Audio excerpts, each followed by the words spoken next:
Hello, and welcome to the Be Formless Flow Driven CEO podcast, where we are reshaping life, leadership, and business from the inside out. And I am thrilled to have on the show today, I can say today, Elsa Valentine. Welcome to the show, Elsa.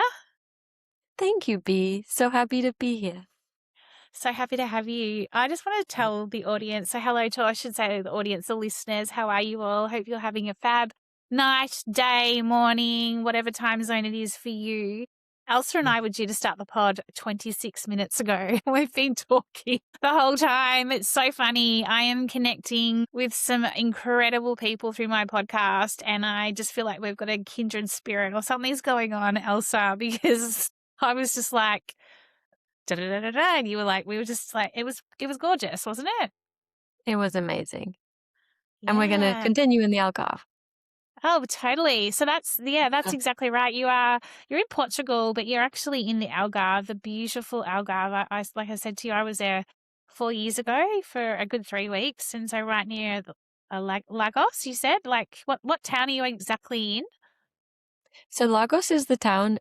And when we started expanding our animals, we moved out of town a little bit. So there's another town called Algezur, which is on the west coast. And Yep, we are kind of in between up in the mountains or hills.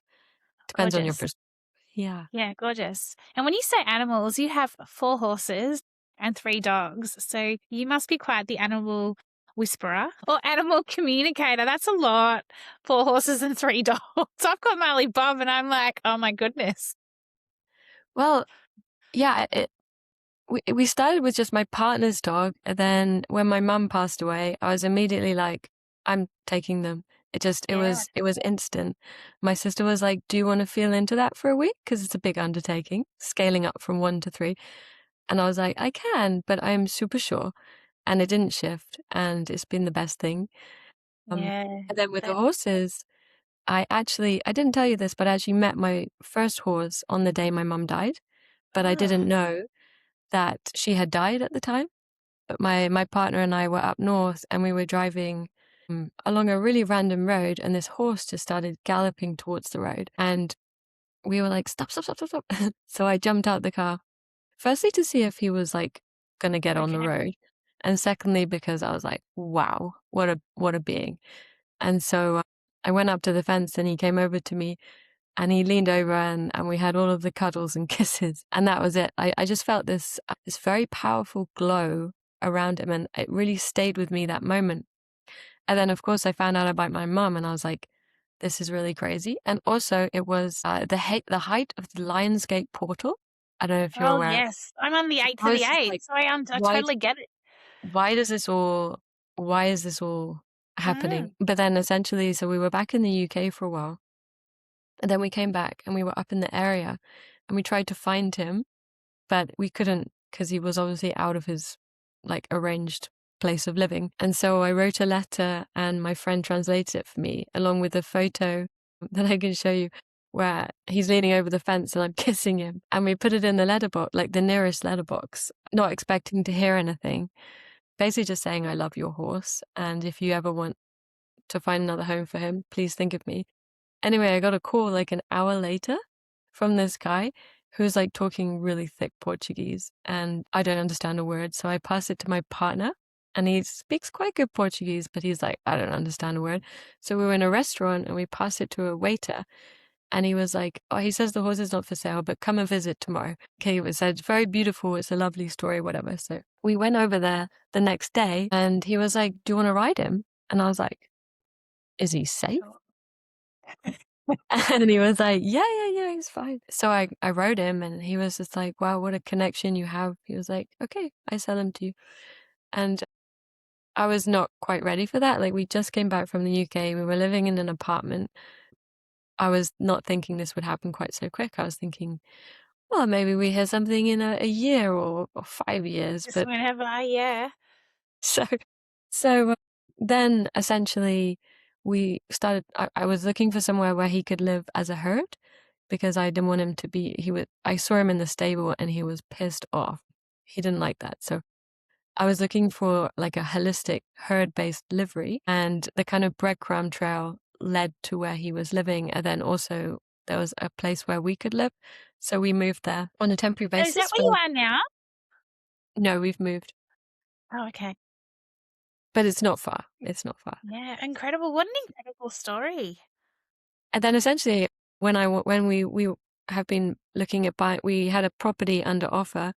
And so I was like, well, he needs a herd. So I went shopping for a mare for him, and I came away with 3. Oh my goodness, what a story. I have to introduce you to Janet Granger. She's an animal communicator. Have I told you about her? I've had her on my podcast before. Mm. She's No, incredible, and I'm going to connect you. I'll make a note because Janet will talk to the horses and she'll talk to the dogs and she'll I would channel love in that. and she'll tell you exactly why they're here for you and what they're here to teach you. It's incredible. And she did it Oh, with Marley Bob. And wow. she's incredible. Yeah. So see, there's all these connections, So Elsa, thank you for sharing that. And what a beautiful story. And, losing your mum like that and then having such it's almost like an out of body, a soul. Well, it's a soul experience, really, isn't it? Like to think that there's this horse and then you find out that your mum just passes. There's just something more out there, and we're going to talk. We're going to keep it raw and unfiltered today, and we can go deeply into this because you are the founder of Innate, and just listening to that story then. Innate just is so representative of who you are and what you're building and what you're creating. And it's so funny how I shouldn't say funny, sorry, that is the wrong word. You know what I mean? How all the pieces come together in the most weirdest sometimes way, and that's what we were literally talking about pre-show as well. So let's introduce you officially, and then I'll let you tell us a bit more about your journey. We've already started it. So you are the founder of Innate, and it was previously a nutrition brand, and you were the healthy version of crisps, which I absolutely love. However, Innate has evolved. It's been Formless, and it's a neuroscience informed platform. It's an app that explores the intersection of human connection, emotional intelligence, and technology. And your work is dedicated to helping people deepen their self awareness, strengthen their emotional resilience, and reconnect with the wisdom that already exists within them. An important inflection point emerged when you recognize that in a world overflowing with information, what many people are truly searching for isn't more knowledge. It's a deeper connection with themselves. And oh my goodness, I think that is so on point right now. Like, I even feel it. It's like, piss off all the knowledge, piss off all the noise. Like, Yeah. I just want to come back in here. It's like, let's just silence ourselves a little bit. And so that insight reshaped your work towards creating technology that doesn't replace our humanity and it doesn't replace our humanity. It creates a space for reflection, growth, and lasting transformation. And so today through Innate, Elsie, you're helping people navigate life, leadership, and relationships with greater presence, clarity, and intention.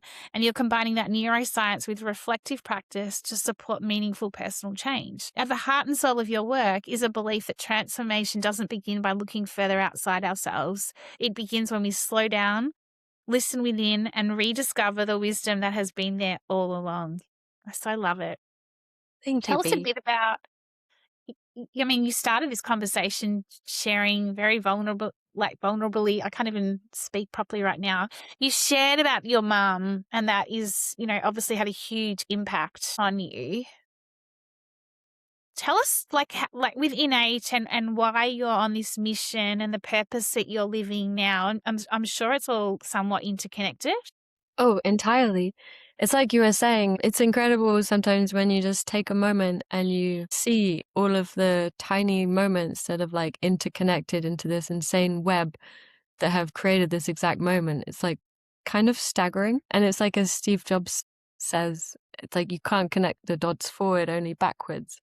And like, yeah, definitely. Oh, I love like taking a moment and like just absorbing that, because it's insane and it's so magical. And it does definitely help you trust the process going forward, mm, just to lean in, completely trusting, knowing that it has always converged and, I don't know, unfolded into this most magical thing. So, yeah, with that, I my mother that I grew up with was actually bipolar. And Mhm. whilst like over the course of her life and our life, like, well, she was my greatest teacher, I have to say, and she probably will remain to be. So as a hypersensitive child growing up in like a very tumultuous environment, I have to Mhm. say, I I became really fascinated with what it is to take responsibility for our emotions because I could see that like she didn't basically. And Mm. the cascade effect of what happens when you don't take ownership like was something I was very curious about from a very early age, mostly from a survival perspective.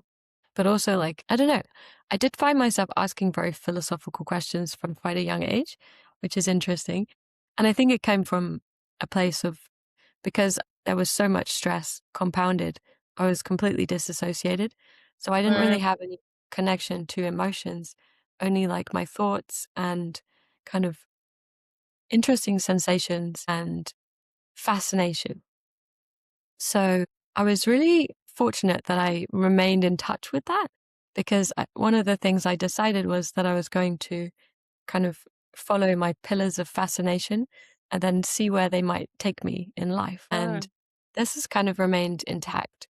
So what the first thing, well, the first thing would be horses. So I was very, very fortunate that I grew up around horses.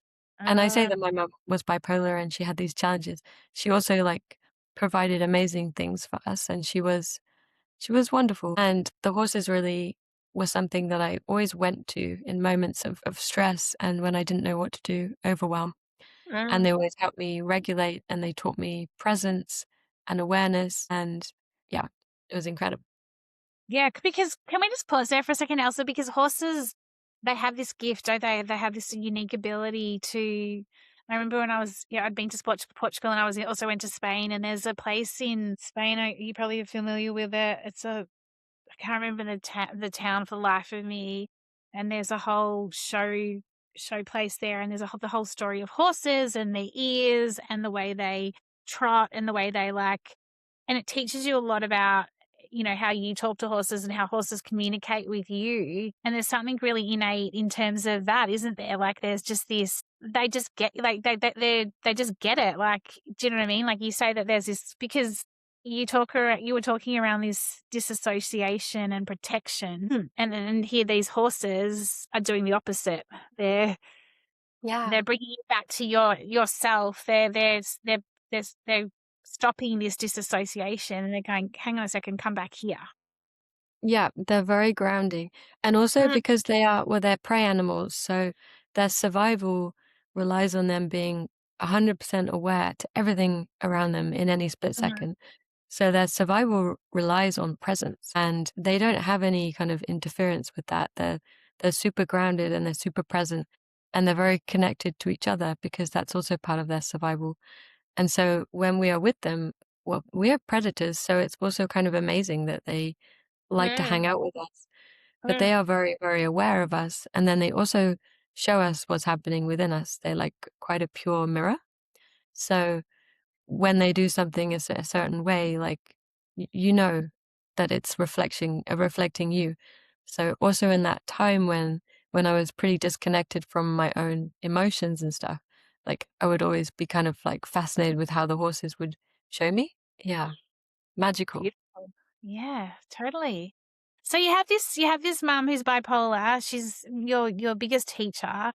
You've grown up in this, can I say, like volatile environment where you never know probably which mood you're going to get. Like I've got an uncle who has bipolar, and it can be quite, yeah, it can be quite volatile. And so growing up through that, like how did that then get you to decide that you wanted to pursue what you're doing now, and understanding the neuroscience behind it and the ability to come back to within ourselves? What was the journey like for you based on your own lived experience?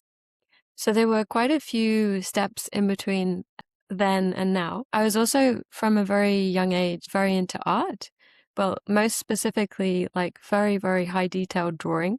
And I don't know, I don't actually think of myself as an artist. I think of it as like it was a way to express a certain part of my experience. And it really helped me to kind of quiet my mind and like, because it was basically like just a very hyper detailed study of something.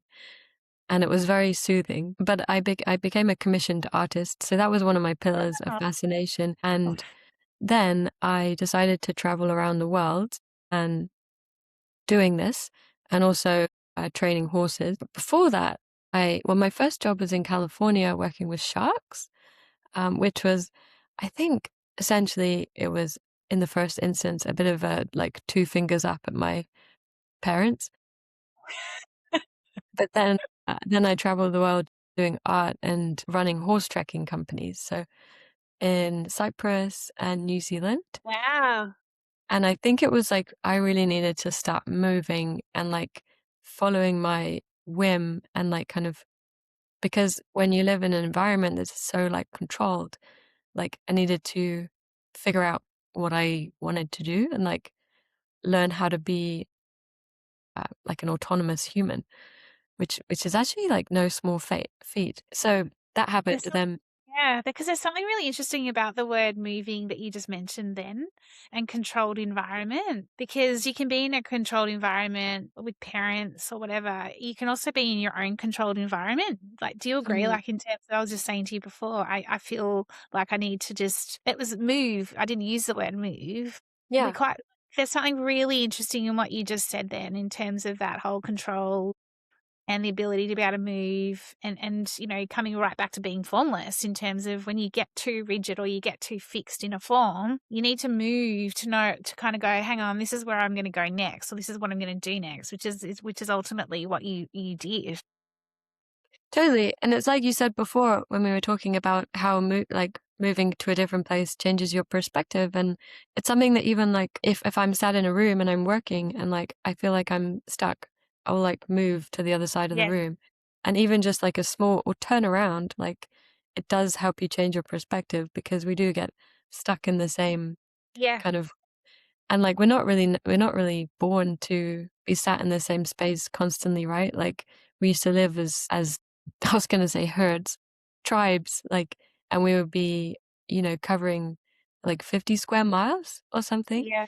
Mm. And so we'd be constantly moving and then that would be creating kind of stimuli and yeah. Yeah. So true. So true. So you've done the sharks thing, you've been Okay, an yeah. artist. Can I ask you one question? Have you got any art like nearby or anything? Like I'm so curious to see where like can we find your artwork anywhere? Like Oh, not easily. I can show you. I had a very old Instagram account from when I was younger that I haven't been on for a while, which would probably be like Elsa Valentine art or something like that. I'll have to But check it out. I Yeah. can show you. At some point something shifted in me and I felt like this has been lovely, but I really would like to explore like what I can contribute to the world and like kind of exercise a fuller expression of my intelligence because it was pretty cruisy what I was doing. And it was very necessary, I think, in terms of starting the healing process. But Yeah. I was like, this isn't it. I was in New Zealand in the mountains at one point and I was running a horse trekking place and I was like, there was no one for an hour and a half. And I was like just riding bareback through the mountains. And I was like, I could die here. Like, this is beautiful. But like, that wouldn't really feel amazing. Like, let's see. So then I decided I was ready for like to explore the next pillar. And I've always been really interested in business. And because the first thing that really helped to shift me in terms of so when as a teenager, my health started spiraling downwards due to like the biological impact of the stress and my nervous system being in a chronic state. So the first thing I felt to do was change my diet. It was after a trip to the doctor when they were like, "You seem fine," and I was like, "This really can't be fine. I don't- I hope it's not." Uh, So then I thought back to horses again, and I was like, "Well, they live in a huge biodiversity, and they can choose what they eat, right? Mhm. They can find what's good for them. They know, like they really know, and we profess to be." The most intelligent species, or one of them. And so we must have this inner knowing as well. So I just sat down one day and I was like, what do I need? And then I did a complete renovation of my diet, and literally like my energy started to change from one day to the next. And actually, as I'm saying it now, it was probably also like the process of like listening to myself, which started that Mm, shift, what you as need. well Yeah. as the the the nutritional benefits as well. And through the enormous shift I was feeling, I became really fascinated with like why? Like why this was having such an impact on like my multi-dimensional well-being. And so when I was exploring my like first business, I was like, well, at first I was thinking about healthy vending machines. So I thought maybe it's an accessibility problem because there was one time when I was flying back from New Zealand, and from one touch point to the other, I was like, there's not a single thing I'm going to eat because it's either like, well, it's not gonna do me any favors. It's either gonna be like a negative or it's gross.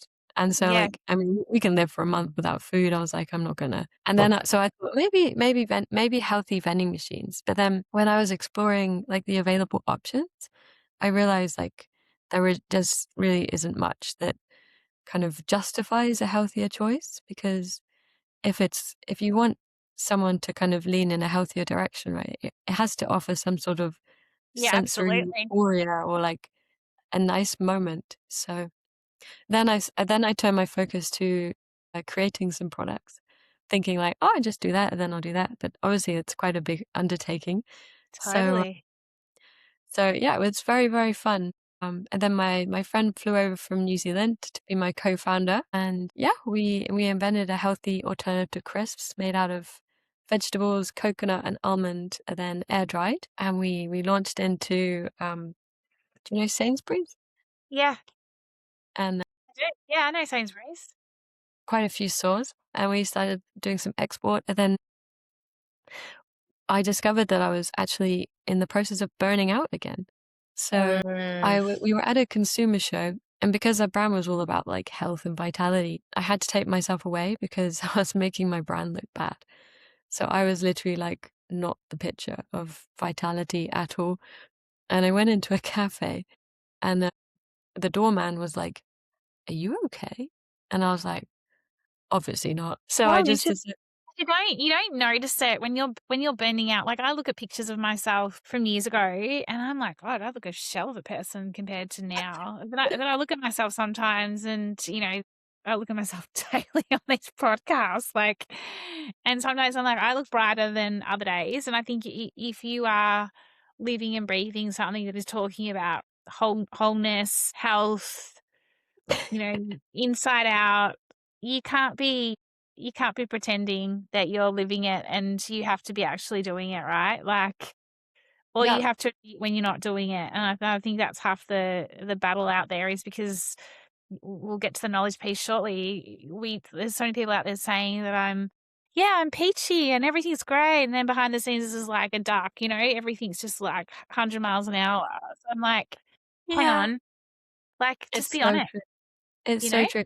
But the thing is, like, I actually didn't realize at that point, which is where the idea for Innate came from, because I was meditating every day. I was eating well. I was exercising. I was spending time with friends.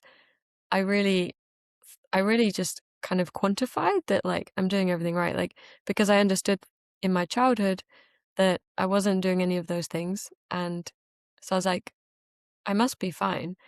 And it really wasn't until that moment when I realized, okay, this this has got to a critical point, and like how did I lose perspective in this way?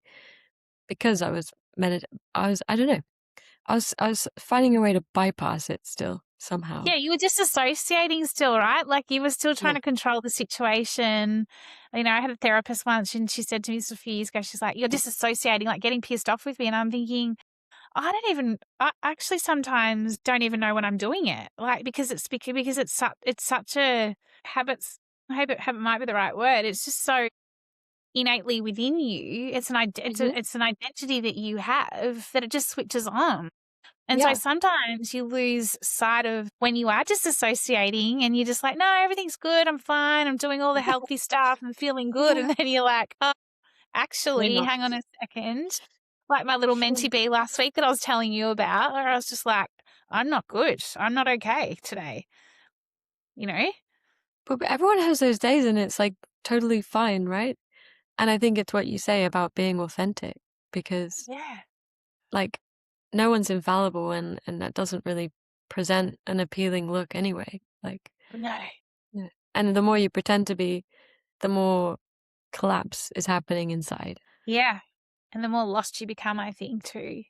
So Mm. you've been pulled up by a guy as you're walking into a cafe. He's like, "Are you okay?" You're like, "I think I am, but I'm not okay." So then what happens? Like you've realized that you're not personifying a brand that you've been building with a co-founder. Did you feel like you'd failed? Like, did you feel like you had, because you seem like the sort of person just from you telling your story and, like you talk about the pillars of fascination, or were you just more fascinated that you were like, how did I get here again? Or how did this come about? Like what was happening for you at that moment, just knowing full well that you weren't okay? Uh, it definitely sparked an intense curiosity for understanding what was happening on a deeper level, because I think I realized that like everything I was doing was supportive, but it hadn't like really addressed the deepest cause. So I think I mean I think I was always very congruent with the company.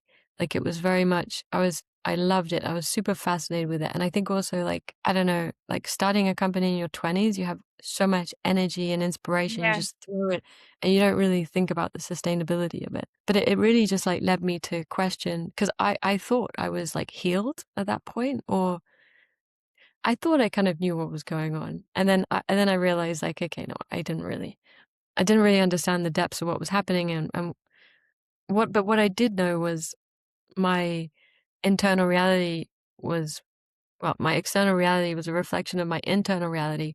And so I started looking at that to start with. And my my business was like expanding and contracting. So we were getting amazing news and then our manufacturer would go bust.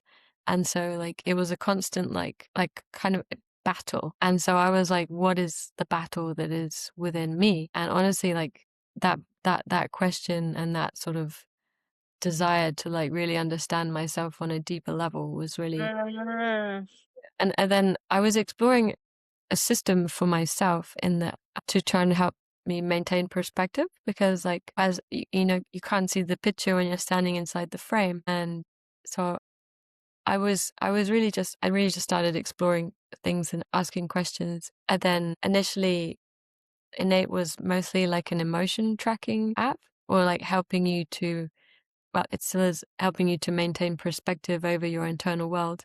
But then we brought the video in, and it's like you said, when you see yourself, like there's something much more powerful that happens. Like, so I've been journaling, like writing for like all of my life. But when you read something back, like if you manage to find it in a moment, well, if you manage to find it at all, because I don't know, maybe I'm not very organized with my journaling, but I very rarely see anything again.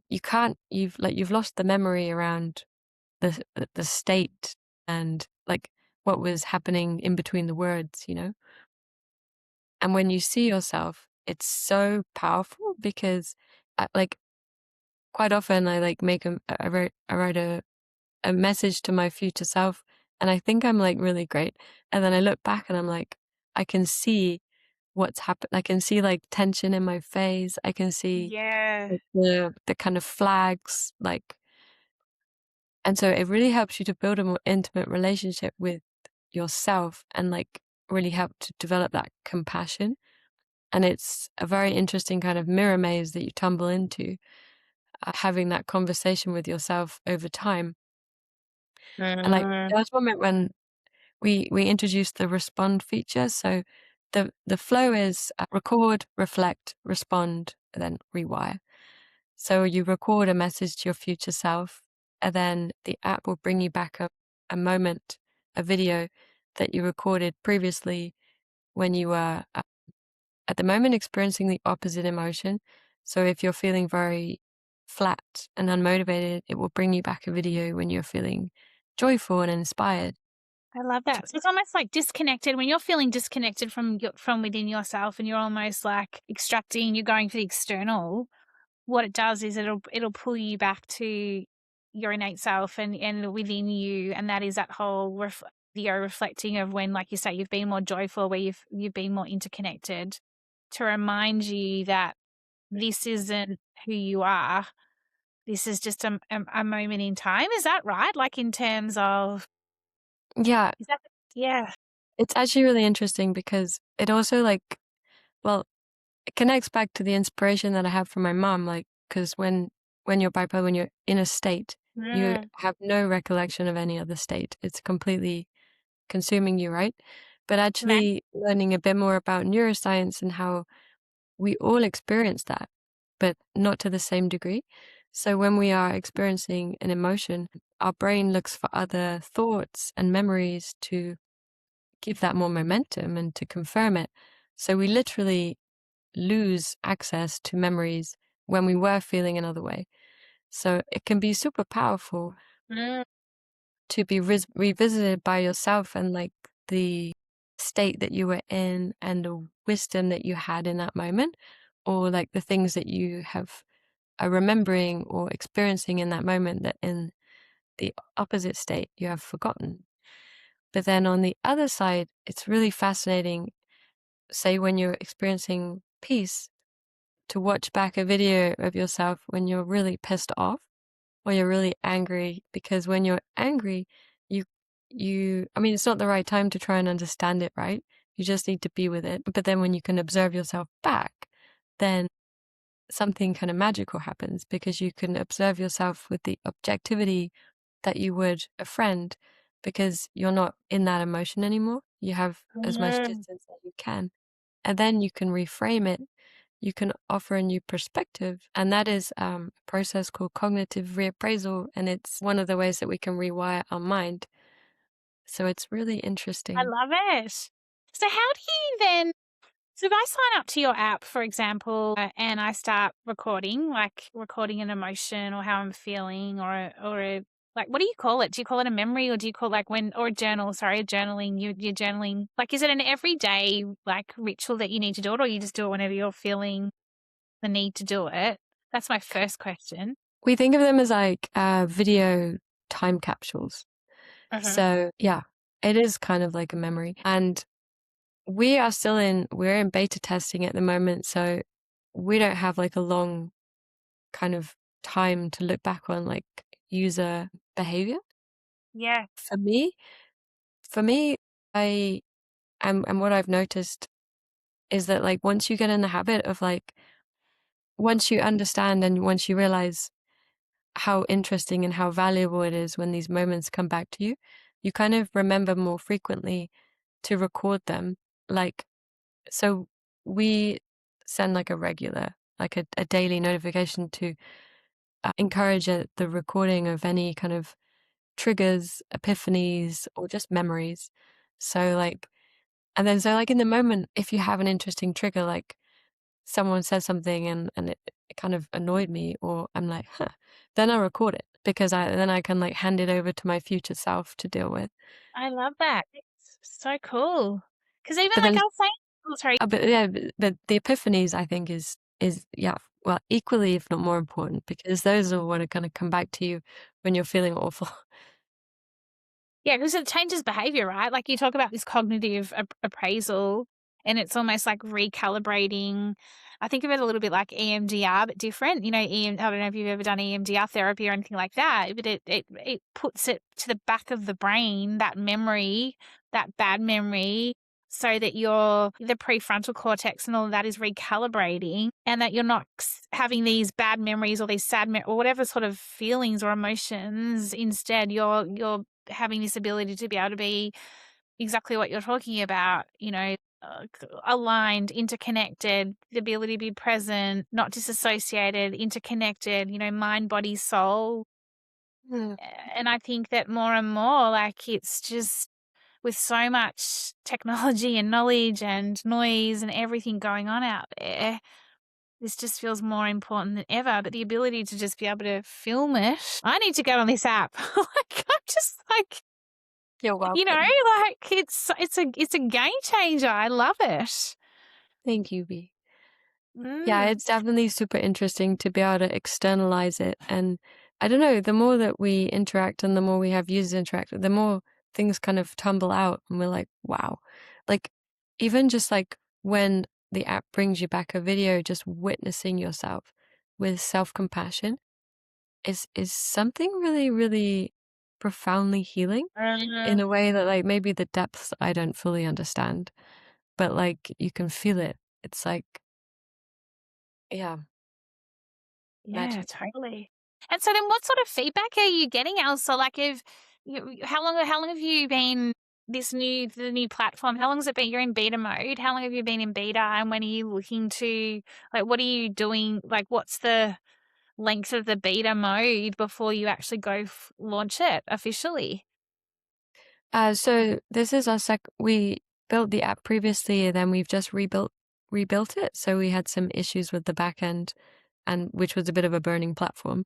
So we've just finished rebuilding it and also integrating facial recognition AI and Yeah, some other things which we are sort of harnessing in a way to help elevate the process. So we were deeply considering it for a while because the whole point of the app is that it reconnects you with your own wisdom and that the users have the empowerment of discovering things yeah, for themselves. So yeah, it's very interesting process. So we're going to be moving to external testing in a couple of weeks. cool. Yeah. Very cool. And tell me how are you different in this iteration of your business in terms of what are you doing differently yourself so that you don't end up burning out like you have previously or having the moment in the cafe? Like, have you noticed, like, even with using your own product and with all your lived experience, is there things that you put in place now to go, I will not like just because there's so many, listeners that are founders, they're in startup mode, they're leaders. How are you It's an doing? amazing question. Yeah, how Yeah. are you doing So it differently this time? a few things. Firstly, like I've become very deeply acquainted with my nervous system. And so I'm very aware of all of the things and constantly moments happen where you can be tipped out of dysregulation, right? But I am more aware this time because I have a much deeper understanding and I've been putting the work in for years. So I didn't really know what the nervous system was back then. No.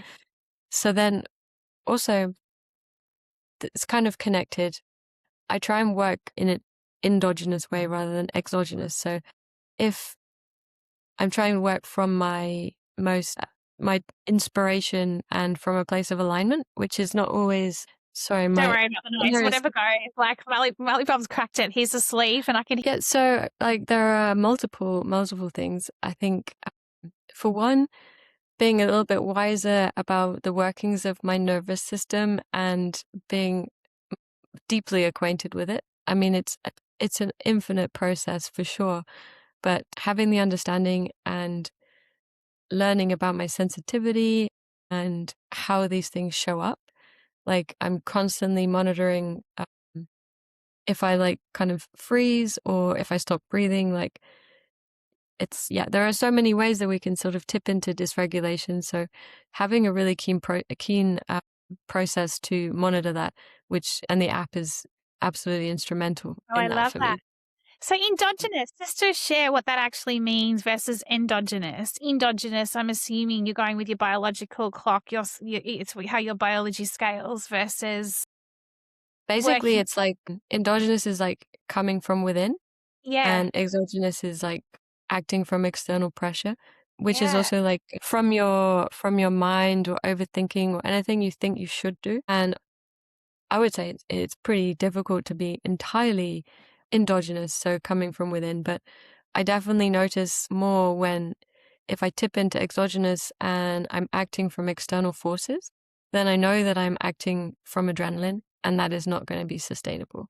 No, So then cortisol. like finding ways to come back into regulation. And also I think one of the biggest things is having the horses and the animals because even just spending that time with them each day. And yeah, I mean, I go and ask them things, and your friend is going to help me get better answers, I'm sure.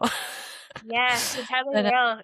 I it's will having that remind connection, that sort of polarity between like technology and then like nature, it definitely helps to stay very connected to myself, I would say.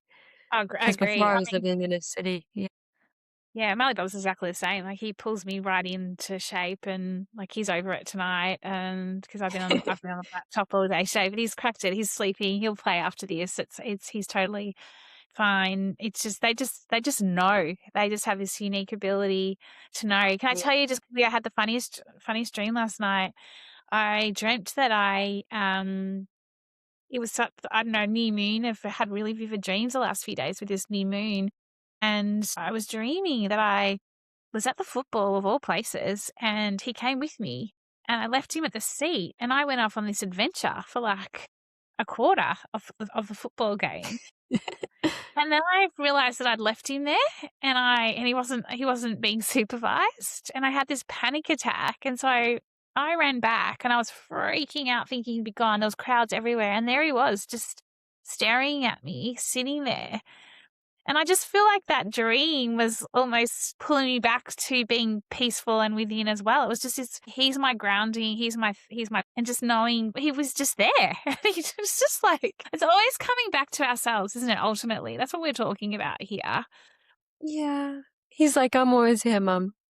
And it's Yeah, like, I love the idea that like the more connected we are to ourselves, the more connected we are to others and yeah, animals as well. And yeah, so he's just like, "Go and do your thing, mum.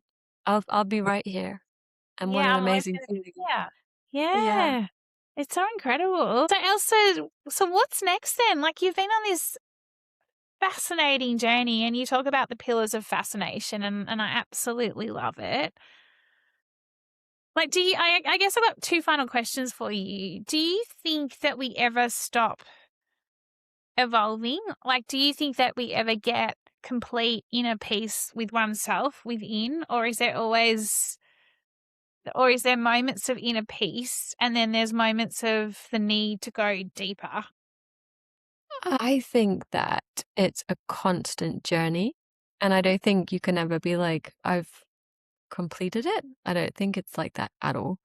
But I think maybe we can spend longer moments of time dwelling in peace.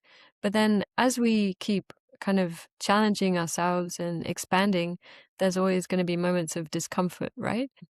So I would say, like, no, it's never complete. But as we learn, like, to kind of come into deeper relationship with ourselves and like to really embrace every different emotion and every different experience, then maybe we can access more peace through that. Yeah, that's so beautiful. That's so beautiful. And then last question for you. Can we access the app right now or no? Like if it's in beta mode, is it available or no?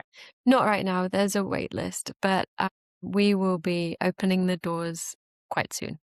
Yeah. Okay, so in terms of just the ability to practice before we get access to the app, what would be your like little bit of what would be your tip if for example I wanted to start filming myself in terms of just to kind of get a little bit comfortable with it? Is there anything that you would recommend as a bit of a warm up to being able to get access to the app, or would you just suggest hold out until it's available? You can do that, it's always useful. We met people before that they were so relieved that the app was coming into existence because they've been trying to maintain this process themselves, and without the Yeah, framework, it's quite hard. But, yeah. essentially, like, thinking about what your future self would find valuable. So talk about your experience, talk about where you feel it in your body, talk about what's happening, what kind of reaction, your thoughts, your physiological sensations, anything that you think might be helpful. And yeah, I think just learning to talk with no filter on the video is super useful because no one else is going to see it apart from you unless you want to share it. But it's like totally for you. It's like your safe space, and even just watching yourself back talking when you're in Yeah. different state. you learn a lot about how you communicate and how you express and your body language and everything. So just doing it, even just doing it is such a helpful process to externalize it. And as you say, like, well, unleash your monkey mind. And so Unleash your you monkey can mind. get Oh, on. that could be your thumbnail. Unleash your monkey mind. I like that. I think it's Elsa, mine. how do we find out more about you? How do we find out more about Innate? Where do we go? So I will send my links, and if anyone wants to get in touch, I will give my email. And yeah, everyone's welcome to sign up uh, to test the app for free. And yeah, go from Amazing. there. We've got I Instagram. love it. Yeah, I can't wait. I've got the links. I'll triple check them with you. I'll definitely sign up. I haven't signed up yet. Forgive me. So I definitely think that Forgive us. it's part of my ongoing journey of always evolving and always being formless. So Elsa, thank you so much. What a beautiful way to finish my Wednesday evening. And is it Wednesday? It's morning for you, isn't it? Like mid morning. Yep. Yeah, it's 11:16. Yeah. And I'm picturing beautiful blue skies in the Algarve. Oh my goodness, the water, everything about it. Like, gosh, thank you so much, Elsa. Have a Thank beautiful you. summer's Thank you day. for having me. No, you're welcome. Thank you Thank you. so much. And yeah, please come and visit soon. I will definitely. Thank you, Elsa. Thank you, B.